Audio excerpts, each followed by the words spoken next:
บันชาตินี้ได้หรือไม่พระพุทธองค์ก็ตอบว่าได้นะครับก็ได้บัญญัติตั้งแต่เรื่องของศีลเรื่องของสมาธิแล้วก็เรื่องของวิปัสสนาเรื่องของวิมุตตินะครับจนถึงเข้าถึงเข้าถึงความเป็นพระอรหันต์แล้วก็พ้นจากทุกข์ครั้งที่แล้วเราก็พูดถึงในส่วนที่อัตถกถานะครับซึ่งเป็นอัตถกถาของสามัญญผลสูตรนะครับวันนี้เราก็จะไปต่อที่เดิมนะครับก็ไปต่อที่เดิมจากครั้งที่แล้วนะวันนี้อาจารย์กันดาก็จะเป็นผู้ที่มาช่วยในการสาธยายเกี่ยวกับพระสูตรนี้นะครับถ้าอาจารย์พร้อมแล้วก็เชิญเลยนะครับค่ะสวัสดีค่ะอัตถกถาสามัญญผลสูตรคำว่าช้างพังประมาณ500เชือกความว่าช้างพังประมาณ500คำว่าให้เตรียมคือให้เตรียมเกยช้างคำว่าพระที่นั่งหรืออโรหณียังความว่าควรแก่การขึ้นอธิบายว่าปกปิดถามว่าหมอชีวกนี้ได้กระทำสิ่งที่พระราชาตรัสหรือมิได้ตรัสตอบว่าได้กระทำสิ่งที่พระราชามิได้ตรัสเพราะเหตุไรเพราะเป็นบัณฑิตได้ยินว่าหมอชีวกนั้นได้มีความคิดอย่างนี้ว่าพระราชามีรับสั่งว่าเราจะไปในเวลานี้ธรรมดาพระราชาทั้งหลายมักมีศัตรูมากหากมีอันตรายบางอย่างในระหว่างทางแม้เราก็จักถูกคนทั้งหลายตำหนิว่าหมอชีวกคิดว่าพระราชาเชื่อคำเราจึงพาพระราชาออกไปในเวลาไม่ควรแม้ถึงพระผู้มีพระภาคเจ้าก็จักถูกตำหนิว่าพระสมณโคดมมุ่งแต่จะเทศไม่กำหนดการควรไม่ควรแล้วแสดงธรรมดังนี้เพราะฉะนั้นเราจักกระทำอย่างนี้ข้อคอรหาจะไม่เกิดขึ้นแก่เราและจะไม่เกิดขึ้นแก่พระผู้มีพระภาคเจ้าทั้งพระราชาก็จะได้รับอารักขาอย่างดีต่อแต่นั้นหมอชีวกคิดว่าเพราะอาศัยหญิงทั้งหลายภัยย่อมไม่มีแก่ชายทั้งหลายพระราชามีหญิงแวดล้อมเสด็จไปสะดวกดีจึงให้เตรียมช้างพัง500เชือกให้หญิง500คนปลอมเป็นชายสั่งว่าพวกเธอจงถือดาบและหอกซัดเวลาแวดล้อมพระราชาแล้วหมอชีวกยังคิดอีกว่าพระราชาองค์นี้ไม่มีอุปนิสัยแห่งมรรคผลในอัตภาพนี้และธรรมดาพระพุทธเจ้าทั้งหลายทรงเห็นอุปนิสัยก่อนจึงแสดงธรรมเอาละเราจักให้มหาชนประชุมกันเมื่อเป็นเช่นนี้พระศาสดาจักทรงแสดงธรรมตามอุปนิสัยของใครๆสักคนพระธรรมเทศนานั้นจักเป็นอุปการะแก่มหาชนหมอชีวกนั้นส่งข่าวสารให้ตีกลองเปล่าประกาศในที่นั้นๆว่าวันนี้พระราชาจะเสด็จไปเฝ้าพระผู้มีพระภาคเจ้าขอให้ทุกคนถวายอารักขาพระราชาด้วยสิ่งที่ตนมีอยู่เถิดลำดับนั้นมหาชนคิดว่าได้ยินว่าพระราชาจะเสด็จไปเฝ้าพระผู้มีพระภาคเจ้าท่านผู้เจริญพระธรรมเทศนาของพระผู้มีพระภาคเจ้าเป็นเช่นไรหนอพวกเราจะมัวเล่นนักสัตว์กันทำไมไปในที่นั้นเถิดพวกคนถือของหอมและดอกไม้เป็นต้นยืนรอการเสด็จมาของพระราชาอยู่ตามทางแม้หมอชีวกก็ทูลเชิญเสด็จพระราชาว่าข้าแต่พระองค์ผู้สมมุติเทพ ตรียมยานพาหนะช้างเสร็จแล้ว ขอพระองค์ทรงทราบเวลาที่ควรเสด็จในบัดนี้เถิดในคำเหล่านั้นคำว่าขอเชิญเสด็จได้แล้วคือยัตสถานิกาลังมัญญสิเป็นคำทูลเตือน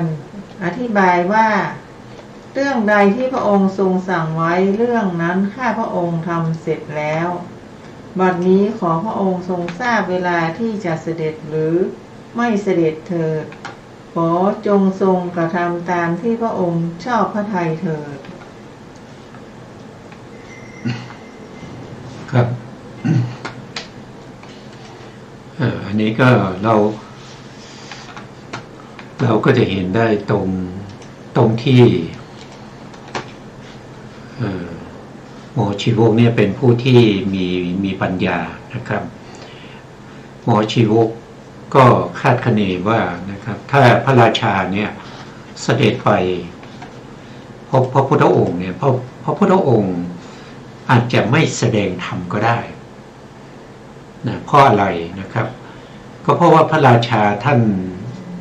ไม่มีอุปนิสัยที่จะบรรลุธรรมในภพนี้คือในภพนี้ท่านทำกรรมที่หนักไม่สามารถจะบรรลุธรรมได้นั่นก็คือท่านทำกรรมที่เป็นปิตุฆาตคือฆ่าพระเจ้าพิมพิสารนะซึ่งเป็นพระบิดานะครับเพราะฉะนั้นพระเจ้าชาติศัตรู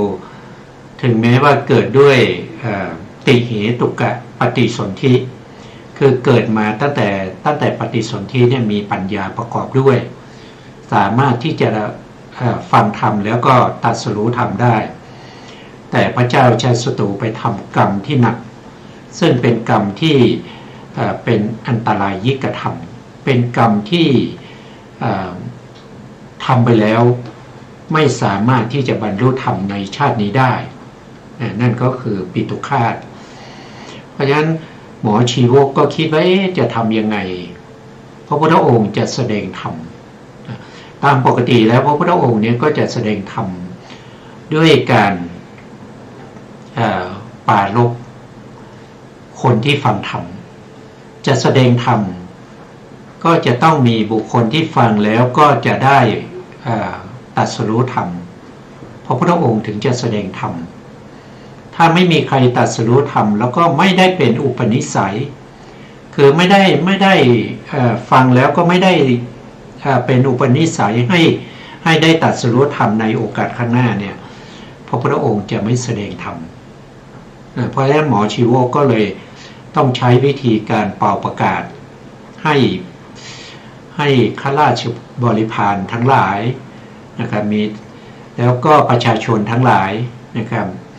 ให้ไปฟังธรรมด้วยเมื่อประชาชนหรือข้าราชบริพารของพระเจ้าชาติศัตรูไปฟังธรรมก็ย่อมมีบุคคลใดคนหนึ่งในกลุ่มนั้นหรือในหมู่นั้นที่ไปฟังธรรมเนี่ยจะมีอุปนิสัยเมื่อฟังแล้วจะได้ดวงตาเห็นธรรมเป็นอย่างน้อยนะแล้วก็หมอชีวกยังคิดไปถึงว่าพระเจ้าชาติศัตรูเนี่ยอาจจะมีคนที่ปองร้ายนะก็เลยให้พวกผู้หญิงนะครับหรือว่าเป็นข้าราชบริพารที่เป็นผู้หญิงนะให้แต่งตัวเป็นผู้ชายนะครับแล้วก็ถืออาวุธนะถืออาวุธแล้วก็ทรงช้างพังก็คือช้างพังนี้ก็คือช้างตัวเมียนะครับให้ไปด้วยนะครับให้ไปด้วยนะแต่ไปแล้วพระพุทธองค์จะแสดงธรรมหรือไม่นะครับหรือว่าจะเป็นยังไงต่อไปเนี่ยเราต้องฟังจากอาจารย์ท่านจะสาธยายต่อนะครับก็เชิญอาจารย์ต่อเลยครับคำว่าปัจเจกาอิทธิโยตัดบทเป็นปฏิเอกาอัตถิโยอธิบายว่าช้างพังแต่ละเชือกมีหญิงคนหนึ่งประจำคำว่าถือคบเพลิงมีคนถือคบเพลิงคำว่าด้วยพระราชานุภาพอันยิ่งใหญ่มหัจจราชานุภาเวนะ ความว่าด้วยอานุภาพของพระราชาที่ใหญ่หลวงบาลีว่ามหัจจามีก็มีความว่าใหญ่หลวงคำนี้เป็นลิงคปริยายราชฤทธิ์เรียกว่าราชานุภาพก็อะไรเป็นราชฤทธิ์สิริคือความเป็นใหญ่แห่งรัฐใหญ่2 รัฐซึ่งมีเนื้อที่ประมาณ300 โยชน์เป็นราชฤทธิ์เพราะเมื่อมิได้มีการเตรียมจัดไว้ก่อนด้วยหมายว่าพระราชาจักเสด็จไปเฝ้าพระตถาคตหมอชีวกจัดขบวนขึ้นในขณะนั้นเองจึงใช้หญิง500 คนปลอมเป็นชายสวมผ้าโพกคล้องดาบที่บ่าถือหอกซัดมีด้ามเป็นแก้วมณีตามเสด็จซึ่งพระสังคีติกาจารย์หมายถึงกล่าวว่าโปรดให้พวกสตรีขึ้นช้างพัง500 เชือกละนางดังนี้เจ้าหญิงฟ้อนรำอีกจำนวนหนึ่งประมาณ 16,000 คนแวดล้อมพระราชาท้ายขบวนหญิงฟ้อนรำเหล่านั้นมีคนค่อมคนเตี้ยและคนแคระเป็นต้น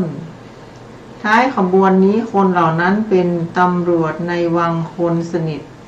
ท้ายขบวนคนสนิทเหล่านั้นมีมหาอมาตย์ประมาณ 60,000 คนแต่งตัวเต็มยศงดงามท้ายขบวนมหาอมาตย์เหล่านั้นมีรูปเจ้าประเทศราชประมาณ 90,000 คนประดับด้วยเครื่องประดับหลายอย่างราวกับวิทยาธรหนุ่มถืออาวุธชนิดต่างๆท้ายขบวนลูกเจ้าประเทศราชมีพราหมณ์ประมาณ 10,000 คนนุ่งผ้ามีค่าตั้ง100ห่มผ้าเฉวียงบ่าข้างหนึ่งมีค่า500อาบน้ำรูปไล้อย่างดีงามด้วยเครื่องประดับต่างๆมีดอกไม้ทองเป็นต้นเดินยกมือขวาเปล่งเสียงชัยโยท้ายขบวนพราหมณ์เหล่านั้นมีดนตรีประกอบด้วยองค์5ท้ายขบวนดนตรีเหล่านั้นมีนายขมังธนูล้อมเป็นวงท้ายพวกขมังธนูมีช้างมีตะพองชิดกันท้ายช้างมีม้าเรียงรายคอต่อคอชิดกันท้ายม้ามีรถชิดกันติดกันท้ายรถมีทหาร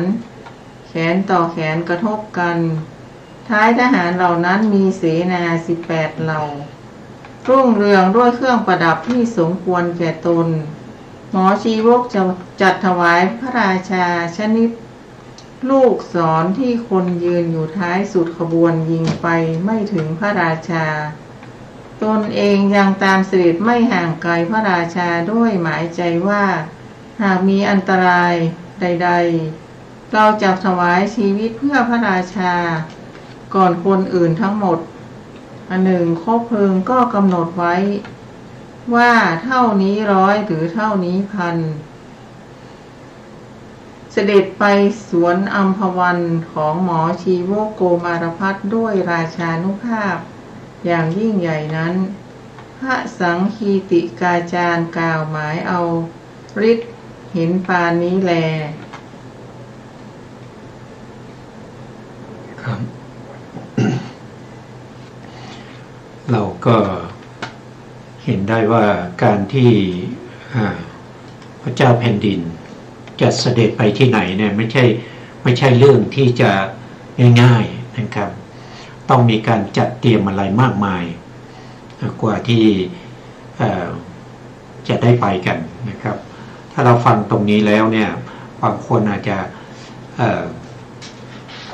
เข้าใจบางคนก็อาจจะไม่เข้าใจนะครับตามปกติแล้วคนที่ไม่เข้าใจก็คือคนที่ไม่รู้นะคือคนที่ไม่รู้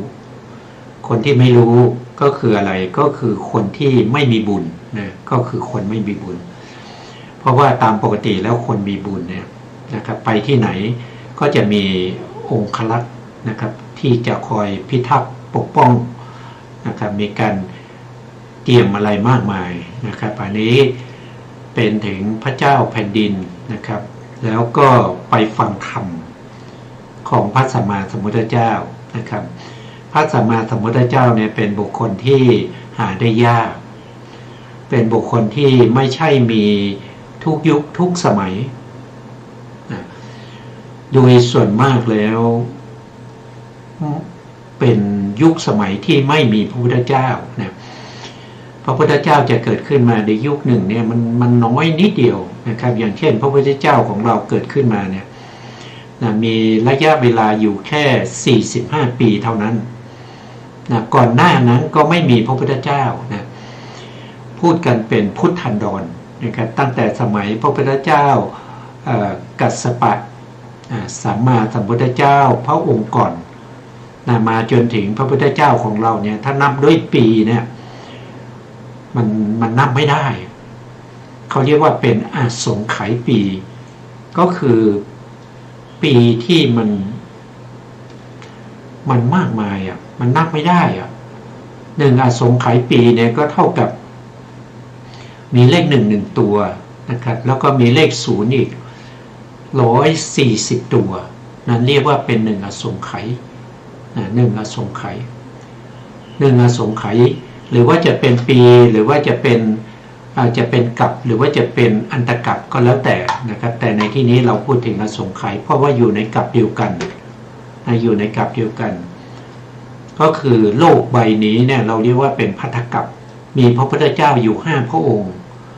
พระพุทธเจ้าองค์ที่1ในโลกใบนี้เราเรียกว่าพระองค์ทรงพระนามว่านะครับ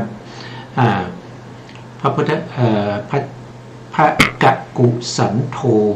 สัมมาสัมพุทธเจ้าท่านก็ปรินิพพานไปนานแล้วกว่าจะมีพระพุทธเจ้าองค์ที่2ในโลกใบนี้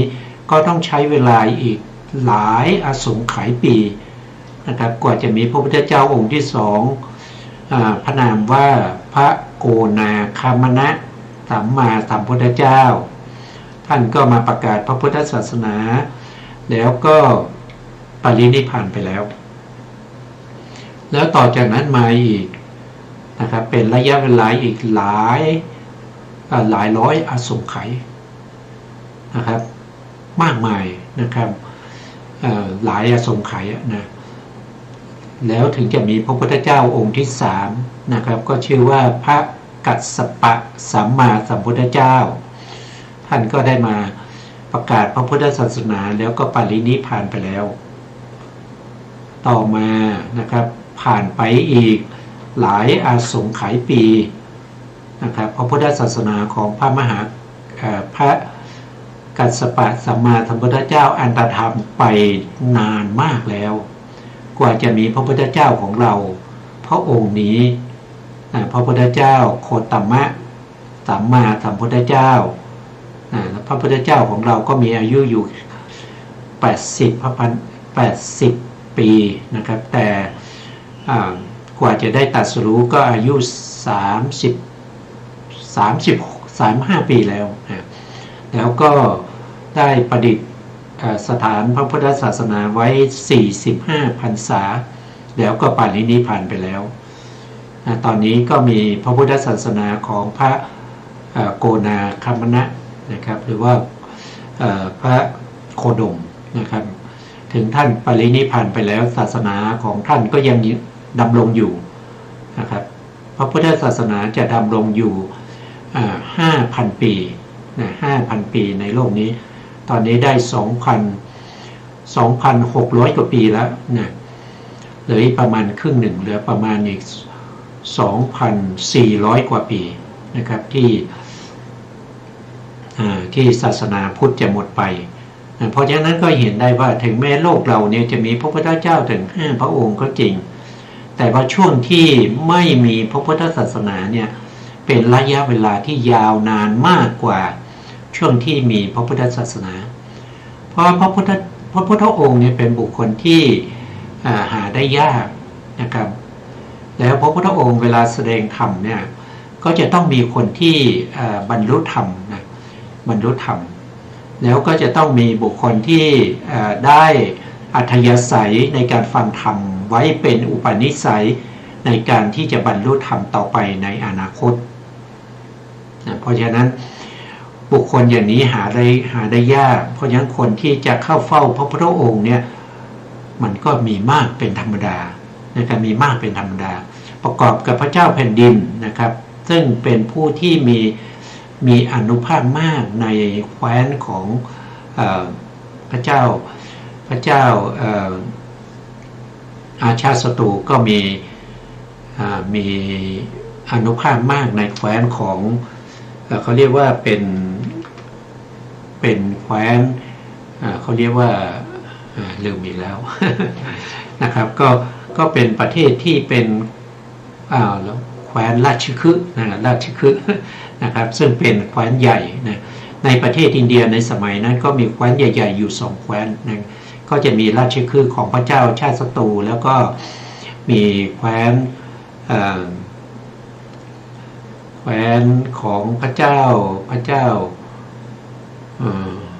ะไรลืม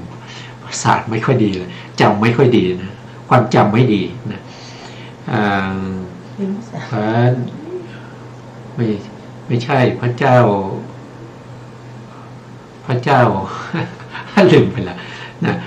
ก็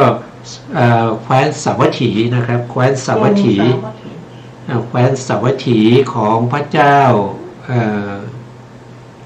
ประเสนที่โกศลนะครับก็มี2แคว้นนะผมความจำไม่ค่อยดีละนะเวียนหัวบ่อยๆทำให้ความจำไม่ดีนะมีอยู่2แคว้นนะแคว้นใหญ่นะครับก็ทวนอีกทีนะ1ก็คือแคว้นเขาเรียกว่าราชคฤห์นะแคว้นราชคฤห์ของพระเจ้าชาติศัตรูนะแคว้นที่2ก็คือแคว้นสาวัตถีนะครับของพระเจ้าประเสนที่โกศลนะเมื่อพระเจ้าชาติศัตรูจะไปฟังธรรมเนี่ยนะคนที่จะไปด้วยก็ย่อมมากเป็นธรรมดานะครับเมื่อก็จะมีการจัดเตรียมอะไรมากมายนะครับหมอชีโวเป็นผู้ที่จัดขบวนจัดยานทั้งหลายนะครับให้ไปนะครับแล้วก็เป็นเวลาที่ไปฟังธรรมเนี่ยมันเป็นช่วงวันนั้นเป็นวันเพ็ญนะครับเป็นวันเพ็ญแล้วก็เป็นช่วงตอนเย็นนะครับคือปกติเนี่ยเมืองทั้งหลายในสมัยโบราณเนี่ยเวลาพระอาทิตย์ตกดินเนี่ยเขาจะปิดประตูเมืองนะครับเขาจะไม่เปิดประตูเมืองจนกว่าพระอาทิตย์จะขึ้นอีกวันหนึ่งนะครับแต่นี่พระเจ้าแผ่นดินเนี่ยจะออกไปฟังธรรมตอนพระอาทิตย์ตกดินนะครับเพราะฉะนั้นก็เก่งว่าจะมีศัตรูนะครับศัตรูคอยมาทำร้ายพระเจ้าแผ่นดินก็ต้องมีการตัดเตรียมอะไรมากมายนะครับเมื่อเสด็จไปนะครับก็ไปมีทั้งขบวนช้างขบวนม้าขบวนรถนะครับแล้วก็คนเดินเท้านะครับมากมายนะส่วนรายละเอียดจะเป็นยังไงต่อไปนะครับก็เรียนเชิญอาจารย์กันดาสาธยายต่อนะครับในคำว่าทรงหวาดหวั่นคืออาหกเทวะพยังนี้ภัยคือความหวาดหวั่นมี4อย่างคือ 1. ภัยจากเพราะเหตุจิตสะดุ้ง 2. ภัยเพราะญาณ 3. ภัยเพราะอารมณ์ 4. ภัยเพราะโอตตัปปะในภัย4อย่างนั้นภัยที่ท่านกล่าวไว้โดยในเป็นต้นว่า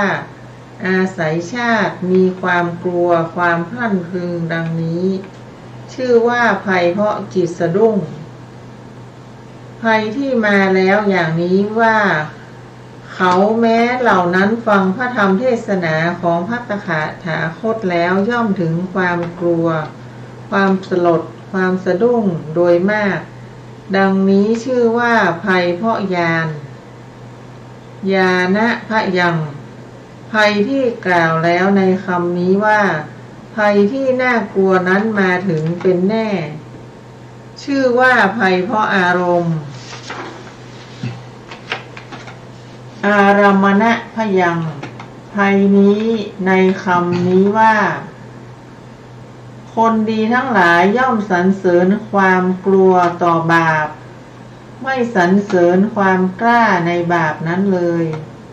เพราะสัตตบุรุษทั้งหลายย่อมไม่ทำบาปเพราะกลัวดังนี้ ชื่อว่าภัยเพราะโอตตัปปะ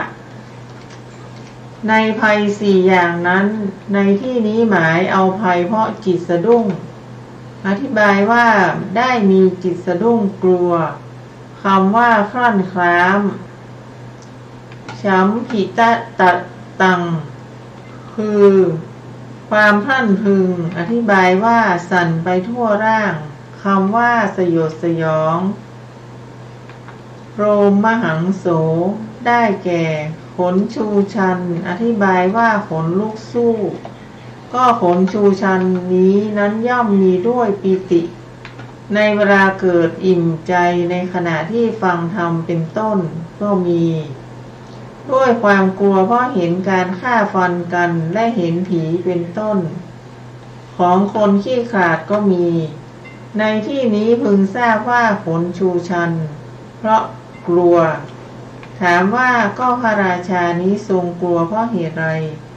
อาจารย์พวกหนึ่งกล่าวว่าเพราะความมืดได้ยินว่าในกรุงราชคฤห์มีประตูใหญ่32ประตูเล็ก64ประตูสวนอัมพวันของหมอชีวกอยู่ระหว่างกำแพงเมืองกับภูเขาคิชกูฏต่อกันพระเจ้าอาชาติศัตรูเสด็จออกทางประตูที่ตะวันตกเสด็จเข้าไปในเงาของภูเขาที่ตรงนั้นพระจันทร์ถูกยอดภูเขาบังไว้ความมืดจึงมีขึ้นเพราะเงาของภูเขาและเงาของต้นไม้ข้อที่กล่าวไม่ใช่เหตุอันสมควรเลยด้วยว่าในเวลานั้นคบเพลิงตั้งแสนดวงสว่างไปไม่มีขอบเขตกำหนดก็พระเจ้าชาติศัตรูนี้อาศัยความเงียบสงัดจึงเกิดความกลัวเพราะระแวงหมอชีวกได้ยินว่าหมอชีวกได้ทูลพระองค์ที่ปราสาทชั้นบนทีเดียวว่า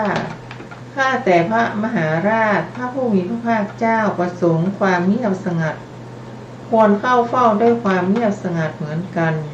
เหตุนั้นพระราชาจึงทรงห้ามเสียงดนตรีทั้งหลายขอพระราชาทรงให้หยุดเท่านั้น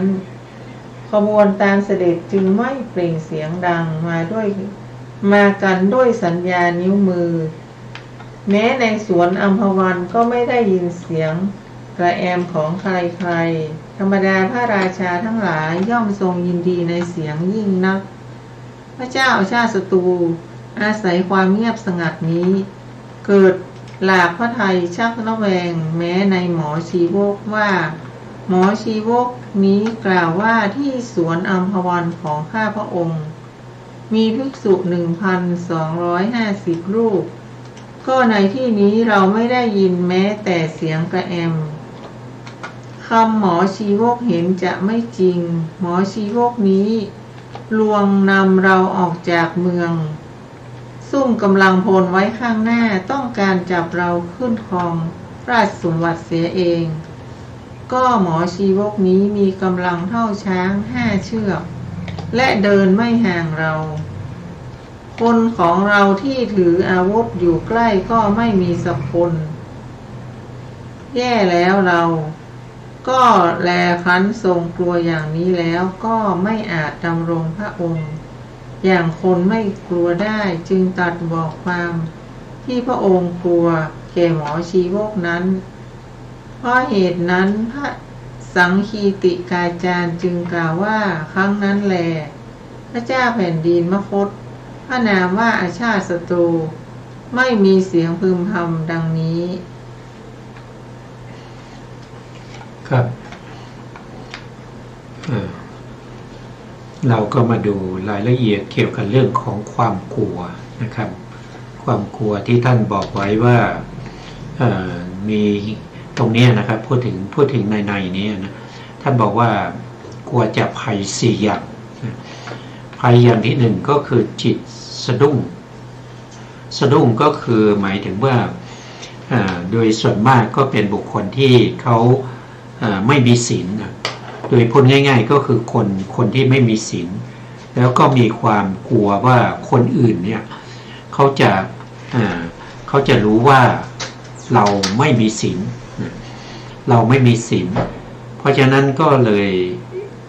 สะดุ้งนะครับสะดุ้งกลัวเมื่อเข้าสังคมนะครับเพราะเวลาเข้าสังคมเนี่ยมันจะกลัวว่าคนอื่นจะรู้ว่าเราเป็นผู้ร้ายเราไปลักทรัพย์มานะครับเราไปฆ่าเจ้าทรัพย์มานะครับกลัวเขารู้กลัวเขาจับได้นะเพราะฉะนั้นจิตก็จะสะดุ้งนะครับโดยส่วนมากก็จะเกี่ยวกับเรื่องของศีลนะแต่ที่พระเจ้าชาติศัตรูเนี่ยท่านมีจิตสะดุ้งก็เพราะว่าท่านได้ปรงพระชนพระเจ้าพิมพิสารซึ่งเป็นเหตุเป็นปัจจัยให้ท่านเนี่ยนอนไม่หลับแล้วก็มีความกังวลนะครับมีความสะดุ้งในจิตอยู่บ่อยๆนะครับเพราะฉะนั้นท่านก็อยากจะฟังธรรมเพื่อความสบายใจนะครับเรื่องนี้ก็เกิดขึ้นอย่างนี้แต่พระเจ้าชาติศัตรูก็ยังสะดุ้งอยู่นะครับกลัวว่าหมอชีวกเนี่ยจะปองร้ายนะครับเมื่อเดินทางไปเนี่ยในระหว่างทางเนี่ยก็คิดไปต่างๆนานานะครับเพราะว่าหมอชีวกนี้ก็เป็นบุคคลที่ยังหนุ่มยังแน่นแล้วก็เป็นบุคคลที่มีกำลังมากนะครับที่ในที่นี้บอกว่ามีกำลังเทียบเท่ากับช้างถึง5เชือกด้วยกันนะครับแล้วก็หมอชีวกก็อยู่ใกล้ๆเดินอยู่ใกล้ๆกับช้างของพระราชานะครับก็เก่งก็กลัวสะดุ้งกลัวว่าถึงแม้ว่าโจรผู้ร้ายไม่มีก็เก่งกลัวหมอชีวกอยู่นะครับอันนี้ก็เราเป็นความสะดุ้งนะครับเพราะว่าธรรมดาคนที่จะสะดุ้งเนี่ยคือคนที่ผิดศีลนะครับที่ทำกายทุจริตบ้างนะครับหรือว่าทำวจีทุจริตอะไรพวกนี้นะครับที่กลัวว่าคนอื่นจะรู้นะครับบางทีกลัวคนอื่นจะรู้และกลัวคนอื่นจะจับได้กลัวคนอื่นจะมาแก้แค้นอะไรพวกนี้นะสองก็คือมีความสะพรึงกลัวนะครับกลัวท่านอธิบายว่ายังไงนะครับก็คือเวลาเดินทางไปเนี่ยก็เป็นเวลากลางคืนใช่ไหมครับเป็นเวลากลางคืนกลางคืนเนี่ยก็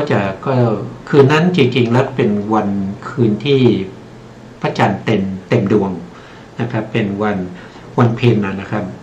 แต่เวลาพระเจ้าแผ่นดินจะออกจากเมืองในเวลากลางคืนเนี่ยหมอชีวกก็จัดให้ไปทางที่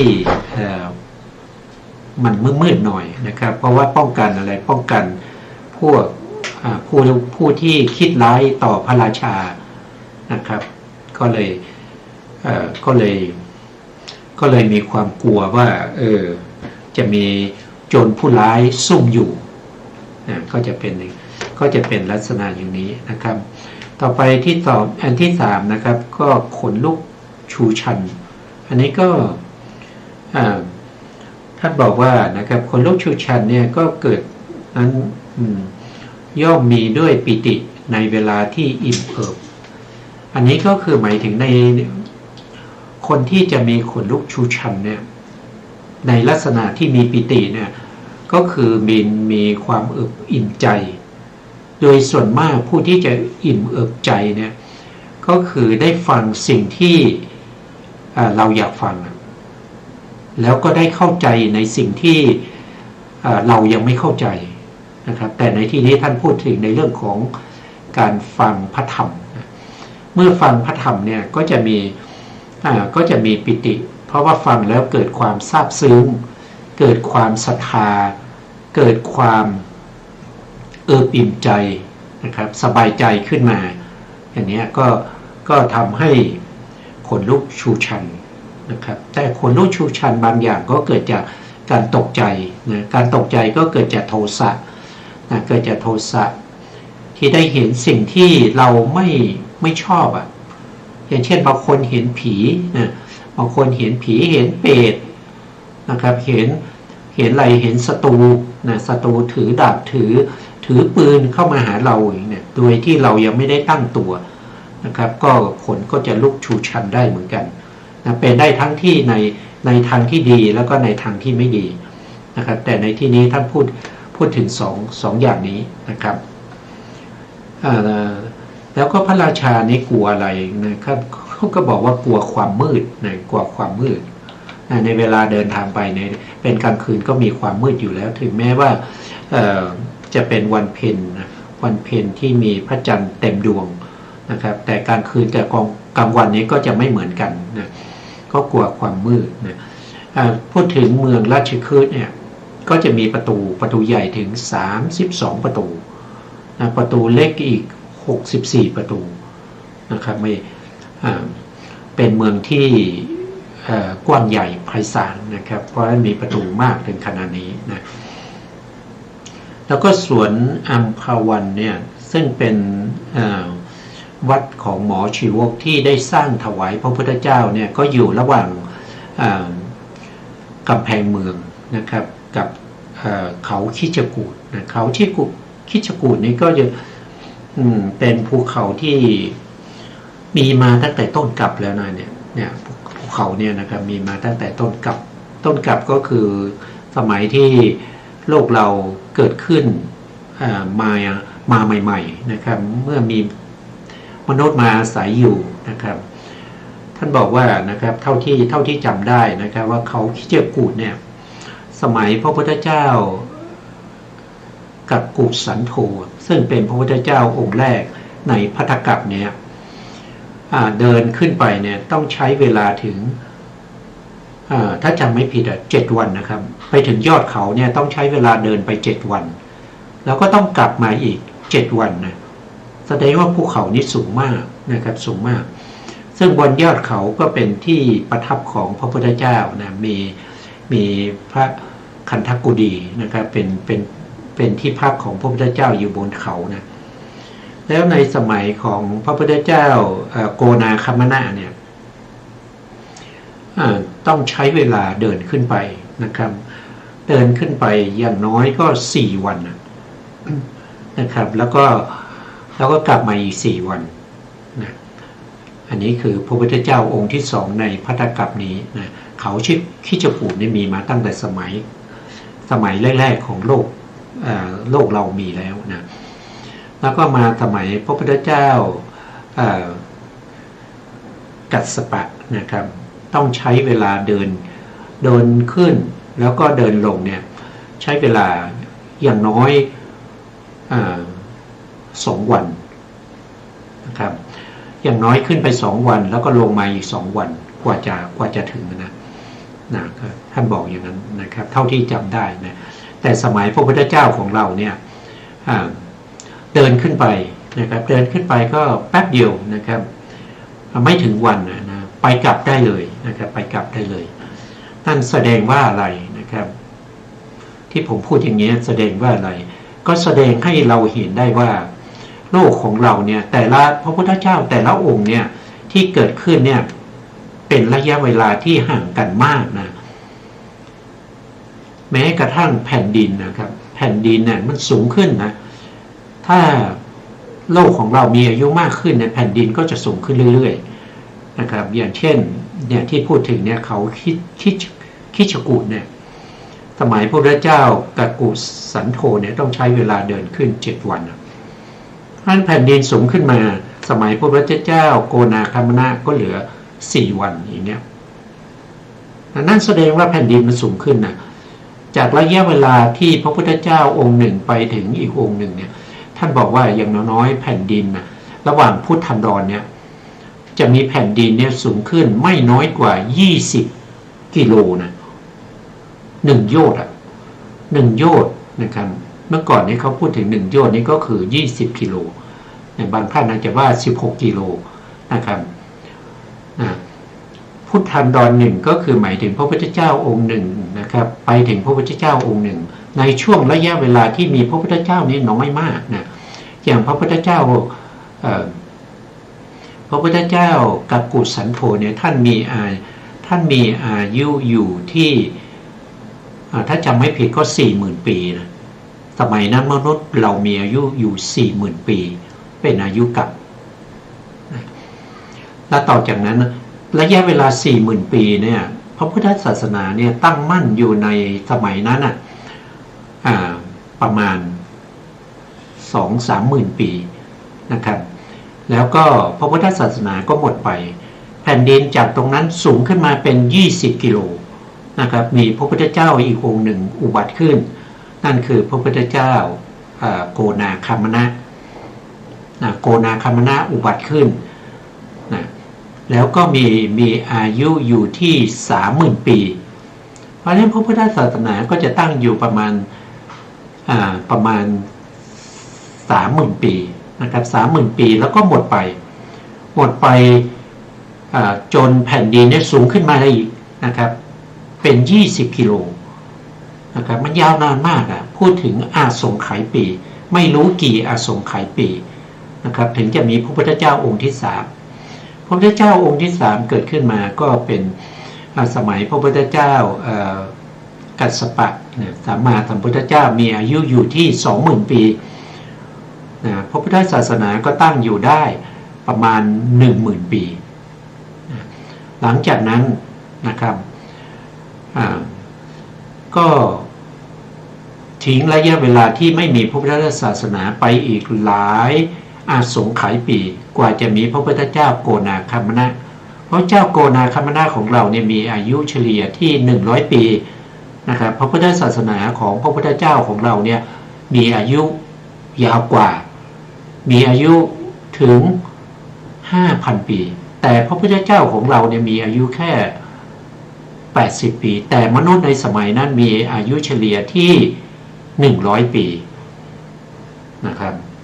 ต่อจากนี้ไปก็จะเหลือพระพุทธเจ้าอีก1 องค์เขาทรงพระนามว่านะครับเมตไตรยะนี่จะมาอุบัติเมื่อมนุษย์เรามีอายุอยู่ที่ 80,000 ปีนะอายุกับของมนุษย์จะอยู่ที่ 80,000 ปีก็นับจากตรงนี้ไปอีกหลายอาสงไขยปี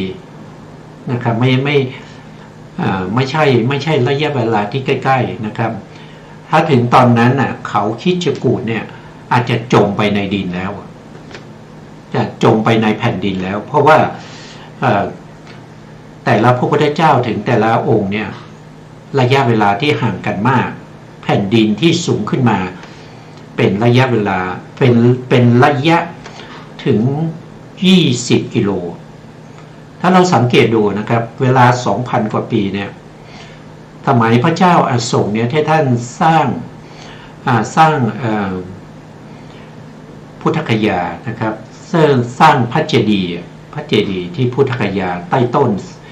บริเวณต้นศรีมหาโพธิ์เนี่ยเวลาท่านเดินไปเนี่ยนะครับเดินไปเพื่อจะเข้าไปในสถานที่นั้นท่านต้องลงบันไดไปนะต้องลงบันไดไปนะครับอันนี้ช่วงระยะเวลาแค่ 2,500 ปีนะครับประมาณนี้ 2,400 ปี 500 ปีเนี่ยแผ่นดินก็สูงขึ้นมามากนะครับโบราณสถานทั้งหลายเนี่ยท่านจะสังเกตดูนะถ้าท่านไปนะครับท่านจะต้องลงบันไดไปนะ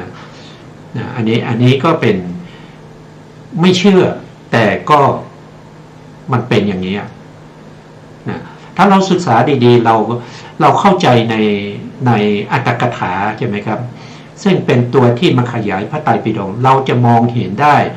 ถึงสิ่งเหล่านี้ว่ามันเป็นอย่างนี้จริงๆถ้าไม่มีใครมาบอกไม่มีอัตถกถาจารย์เราไม่รู้เรื่องพวกนี้เราจะรู้แต่พระธรรมเราจะรู้ว่าพระพุทธเจ้าทำอะไรที่ไหนยังไงแต่ไม่รู้หรอกว่าด้วยเหตุอะไรพระพุทธองค์ถึงจะต้องแสดงอย่างนั้นนะด้วยเหตุอะไรนะพระเจ้าชาติศัตรูถึงมีความกลัวนะครับกลัวในภัย4 อย่างที่ท่านพูดถึงเนี่ยเพราะมีอัตถกถาจารย์เนี่ยเป็นผู้ที่มาอธิบายให้เราถึงเข้าใจว่าเรื่องทั้งหมดเนี่ยนำมาปฏิปต่อกันได้นะครับตลอด45 พรรษาว่าเป็นอย่างนี้มันเป็นอย่างนี้นะครับไม่ใช่นั่งคิดเอานะพระอัตถกถาจารย์เนี่ยมีมาตั้งแต่สมัยพุทธกาลนะครับแล้วก็อัตถกถาบางส่วนเนี่ยเขาเรียกว่าเป็นปกิณณกเทศนาของพระสัมมาสัมพุทธเจ้า ก็คือพระพุทธองค์ได้แสดงไว้ แต่มันเป็นเรื่องที่ยาวไม่สามารถที่จะให้พระภิกษุสงฆ์เนี่ยมาสาธยายพร้อมกัน500รูปโดยไม่ผิดเพี้ยนทั้งอักขระแล้วก็ทั้งเสียงให้ไม่ผิดเพี้ยนถึงจะยกขึ้นสู่พระไตรปิฎกบางอย่างเนี่ยมันมีข้อปลีกย่อยมากนะเพราะฉะนั้นพระภิกษุสงฆ์500อาจจะออกเสียงที่มีอักขระที่แตกต่างกันไปหรือว่าสำเนียงเสียงผิดเพี้ยนกันไปบ้างสิ่งเหล่านี้จึงไม่ได้ยกขึ้นสู่พระไตรปิฎกแต่เอามาเป็นอัตถกถาเป็นตัวขยายพระไตรปิฎกอีกทีหนึ่งอัตถกถาเหล่านี้มีมาตั้งแต่สมัยพุทธกาลนะครับไม่ใช่เพิ่งมีการแต่งขึ้นมานะพระพุทธโฆษาจารย์เนี่ยเป็นผู้ที่ไปปฏิวัติอัตถกถาจากภาษาสิงห์โหนเนี่ยกลับมาสู่ภาษาบาลีเท่านั้นนะครับบางช่วงบางตอนอาจจะมีตัวละครเป็นตัวที่อธิบายในอัตถกถานั้นนะครับที่มีมาในยุคหลังแต่เพียงแต่เป็นคล้ายๆเป็นอุปมาอุปไมยที่ยกเข้ามาเพื่อจะอธิบายพระไตรปิฎกนะครับอัตถกถาเหล่านี้ให้ชัดเจนขึ้นนะครับเป็นคล้ายๆเป็นตัวอย่างนะครับที่ท่านยกมาประกอบเอาไว้เพราะฉะนั้นบางคนเลยเข้าใจว่าอัตถกถานี่เพิ่งแต่งขึ้นมาสมัยพระพุทธโฆษาจารย์จริงๆแล้วไม่ใช่นะพระพุทธโฆษาจารย์เนี่ยเป็นผู้ที่เพียงแต่แปลจากภาษาสิงห์โหนกลับมาสู่ภาษาบาลีเท่านั้นเองทำไมบางคนอาจจะสงสัยว่าแล้วฉบับภาษาบาลีมีที่ไหนทำไมไม่มีก่อนหน้านั้นนะครับก็ตอบว่าคำสอนของพระพุทธเจ้าเนี่ยได้บัญญัติได้มีการรจนาเป็นอักษรขึ้นมาในตั้งหลังจากพระพุทธองค์ปรินิพพานไปถึง300 ปีนะพอ300 ปีสมัยประมาณพระเจ้าอโศกหรืออะไรเนี่ยนะก็จะมีการเขียนเป็นตัวอักษรขึ้นมาแล้วที่นี้หลังจากนั้นเนี่ยก็มีภัยสงครามนะครับภัยสงครามนอกศาสนาที่มาทำลายพระพุทธศาสนาในอินเดียประมาณพศ700นะครับก่อนที่พระภิกษุที่ท่านมีความรู้ความเข้าใจเนี่ยท่านก็เอาพระไตรปิฎกเลยเอาอัตถกถาทั้งหลายเนี่ยไปเก็บไว้ไปซ่อนไว้นะครับบางส่วนก็มีในประเทศศรีลังกาตั้งแต่สมัยพระเจ้าตั้งแต่สมัยพระเจ้าอโศกเนี่ยนะครับส่งไปนะครับไปเผยแพร่พระพุทธศาสนาที่นั่นนะแล้วก็ที่ศรีลังกาก็มีภัยสงครามเหมือนกันพระภิกษุทั้งหลายเมื่อมีความประชุมกันนะครับว่าจะรักษาพระไตรปิฎกกับอัตถกถานี้ไว้ได้อย่างไรก็มีคนเสนอว่าให้เปลี่ยนภาษาจากภาษาบาลีมาเป็นภาษาสิงห์โหนคนอื่นมาเห็นจะได้เข้าใจว่ามันไม่ใช่ของพระพุทธศาสนาก็เลยมีการทำพระไตรปิฎกและอัตถกถานี้ไปเป็นภาษาสิงห์โหนนะแล้วก็ภัยสงครามเนี่ยเกิดขึ้นเนี่ยเขาก็มาทำลายด้วยการเผานะครับเผาตำราพระพุทธศาสนาอยู่เป็น 4-5 เดือนนะครับถึงจะเผาหมดในประเทศอินเดียกว่าจะเผาพระธรรมเหล่านี้นะครับได้หมดเนี่ยใช้เวลาถึง 4-5 เดือนนะเพราะฉะนั้นในประเทศอินเดียเนี่ยจะไม่มีอัตถกถาแต่มีพระไตรปิฎกนะพระไตรปิฎกเนี่ยมีการเก็บรักษาอย่างดีนะครับจนเหลือรอดจากภัยสงครามมาได้แต่อัตถกถาเนี่ยไม่มีนะครับไม่มีเพราะว่าถูกเผาไปหมดแล้วนะเพราะฉะนั้นในอินเดียผู้ที่จะศึกษาอย่างเช่นพระพุทธโฆษาจารย์เนี่ยท่านเป็นพราหมณ์นะครับแล้วท่านมีความท่านได้มาโต้วาทะกับพระอรหันต์ นะครับเมื่อมาโต้วาทะกับพระอรหันต์เนี่ยพระพุทธโฆษาจารย์สมัยนั้นเป็นอะไรเป็นพราหมณ์หนุ่มนะครับเป็นผู้จบคัมภีร์ทางศาสนาพราหมณ์เนี่ยแล้วเป็นผู้ที่เชี่ยวชาญในคัมภีร์ของศาสนาพราหมณ์ก็มาโต้วาทีนะครับมาถามอะไรพระภิกษุก็ตอบได้หมดนะครับแล้วพระอรหันต์ก็ถามว่าเราจะถามคำถามเดียวเท่านั้นนะถ้าท่านตอบได้เราแพ้ถ้าท่านตอบไม่ได้ท่านแพ้นะท่านถามว่าอะไรนะท่านถามว่านะครับจิตกำลังเกิดไม่ใช่กำลังดับจิตนั้นจะดับจะไม่เกิดอีกหรือว่าจะเกิดอีกจิตกำลังดับไม่ใช่กำลังเกิดจิตที่กำลังดับจะเกิดอีกหรือไม่เกิดอีก ถามแค่นี้พราหมณ์หนุ่มนะพุทธโฆษาจารย์ตอบไม่ได้ไม่รู้ว่ามาจากไหนไม่รู้ว่าขึ้นต้นยังไงกลางท่ามกลางเป็นยังไงแล้วก็ที่สุดเป็นยังไงไม่รู้เรื่องเลยตอบไม่ได้นะตอบคำนี้ไม่ได้ก็เกิดความอยากจะเรียนนะอยากจะเรียนอยากจะศึกษานะก็เลยยอมแพ้แล้วก็ขอเป็นลูกศิษย์นะครับพระอรหันต์ก็บอกว่าถ้าจะเรียนพุทธมนต์เนี่ยจะต้องบวชนะครับจะต้องบวชถ้าไม่บวชเรียนไม่ได้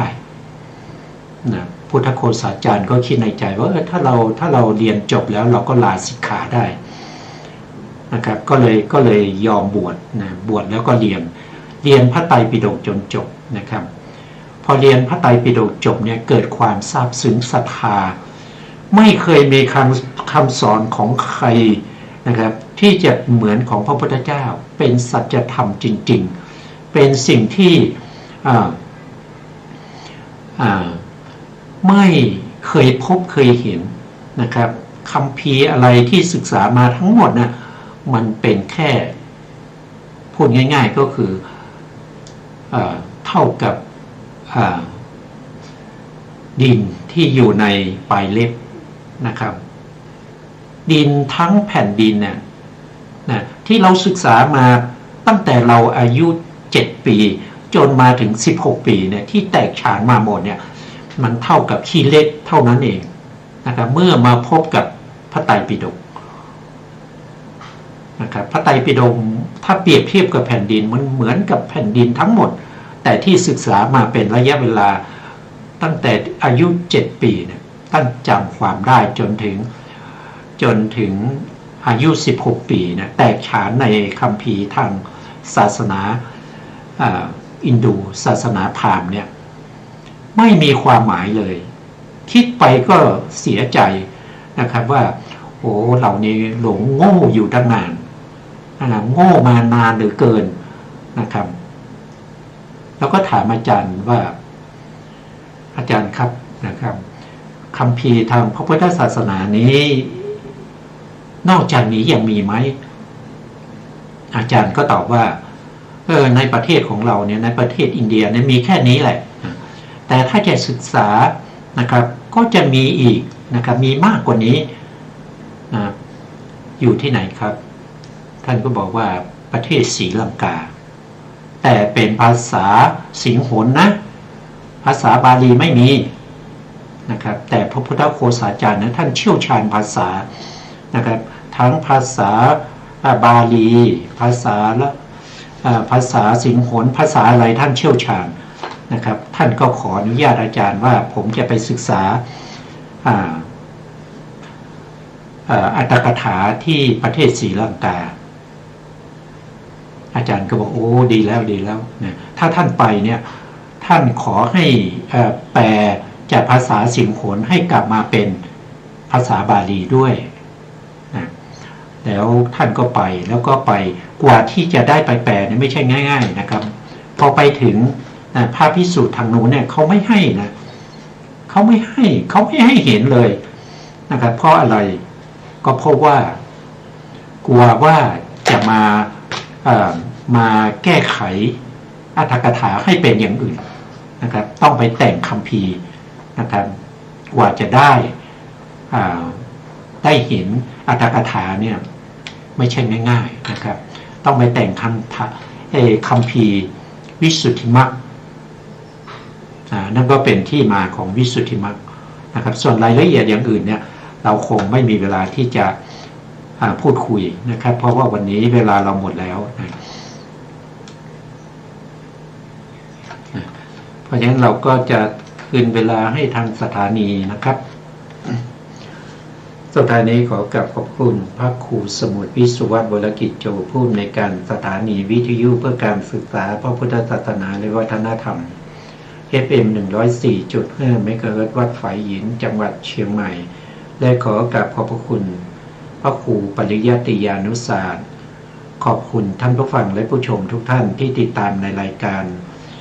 ศึกษาพระสัทธรรมเพื่อการพ้นทุกข์พบกันใหม่ในโอกาสต่อไปครับวันนี้ลาไปก่อนครับสวัสดีครับ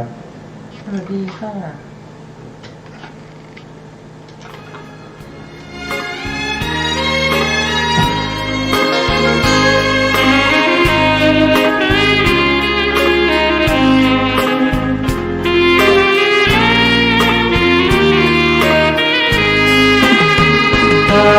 มาสูตรบทธรรมพระพุทธศาสตร์พระองค์วางว่าหมดจดไม่ให้ไขว้เขวแล้วคิดตามเหตุผลบนเมฆอาจมีโยเยเชื่อไปอาจไม่แน่นอนว่าตรงทฤษฎีของตนเชื่อจนล้มนั่งผิดคำสอนเชื่อรูปลักษณ์นั้นควรสังวรแม้อาจารย์สอนใช่ว่าเชื่อหมดเลย